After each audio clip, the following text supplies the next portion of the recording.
কক্সবাজার শহরের খাজা মঞ্জিল এলাকায় ব্যক্তি মালিকানাধীন জায়গা দখলে নিতে হামলার অভিযোগ উঠেছে। সোমবার রাতে শাহজাদা মোহাম্মদ শামসুদ্দিন ও তার দুই ভাইয়ের মালিকানাধীন জায়গা জোরপূর্বক দখলে নেয়ার অভিযোগে স্থায়ীভাবে সালিশের এক পর্যায়ে এহসান আরিফ সহ ১০-১২ জনের একটি দল হামলা চালানোর অভিযোগ তোলেন ভুক্তভোগীরা।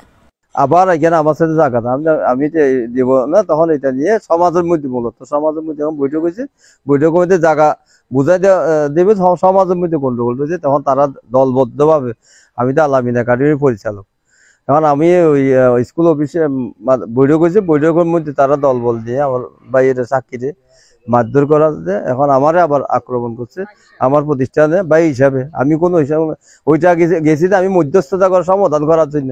এখন সমাধানকারীদেরকে তারা ইতিপূর্বে এখানে এলাকার মধ্যে অঘটন করছে, আমার বাইরে আমি চাইতেছে এরা খারাপ লোক, এদের সাথে কেন তুমি লেনদেন দিতে করছো। তখন তারপরে সামাজিকভাবে যারা বিচারণ বুঝছে, বিচারের মধ্যে দিয়ে তখন বিচারকদের পর্যন্ত তারা আক্রমণ করে, ইতিপূর্বে এলাকার মধ্যে অনেক অশান্তি সৃষ্টি করছে। কারণ আমারে আবার আসার সময় আমার পাঞ্জাবি ফেটে গেছে, আবার আমার মারধর করছে। আমি 999 ফোন দিছি, 999 ফোন দেওয়ার পরে তাড়াতাড়ি পুলিশে আমাকে উদ্ধার করছে। তখন 1 ঘন্টার মধ্যে কোন রকম এটা শেষ করার পরে বলতেছে কুত্তার বাচ্চা আবার 1 ঘন্টা দিতে হবে, এরকম হুমকি তুমকি দিয়ে।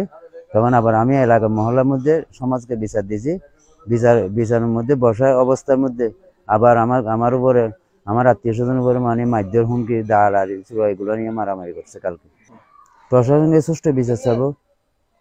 দেশে তো একটা আইন আছে, তো প্রচলিত আইন আছে, আইনের আওতায় যেটুকু মানে আইনের আওতাভুক্ত যেটা থাকবে ওইটা বিচার করবে। জানা যায়, ভুক্তভোগী নাজিমুদ্দিন থেকে জোরপূর্বক টাকা না দিয়ে জায়গা দখলে নিতে তৎপরতা চালানো হয়।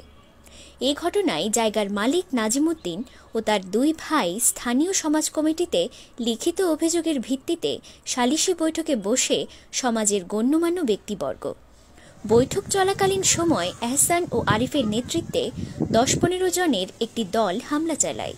বিচারের মধ্যে বসার পরে এই বিবাদী মোটামুটি বক্তব্য, একটা আসামি একটা বক্তব্য দেওয়ার পরে তখন বাদীকে বক্তব্য দিতে বলে। বাদী যখন বক্তব্য দিতে উঠে সাথে সাথে বাদীকে মাইশুর, সাক্ষীকে মাইশুর। তখন আমরা যারা সমাজ কমিটি, আমি সমাজের সদস্য হিসেবে আমি আসছি, আমিও ওনাদেরকে নিরাপত্তা দিতে গিয়ে আমি নিরাপত্তা নিজে ভুগতেছি। এখন আমাকে যে চাকুটা মারছে দেখেন, আপনারা খেয়াল করতে পারবেন, একটুর জন্য আমি বেঁচে গেছি। অভিযুক্ত এহসান বিষয়টি অস্বীকার করে উল্টো তাকে মারধর করেছে বলে অভিযোগ করেন। ঘটনা বলতে একটা করে হস্ত করে আইতান আর অল ডকুমেন্টস লই ভিডিও লই, যদি অনেক দেখিতাম তাহলে প্রমাণ নাম কি বড় ভাই একটা করে না বুঝতে চান। এদিকে এই বিষয়ে ভুক্তভোগীরা মামলার প্রস্তুতি নিচ্ছে বলে জানা গেছে। News desk, TTN, Cox's Bazar.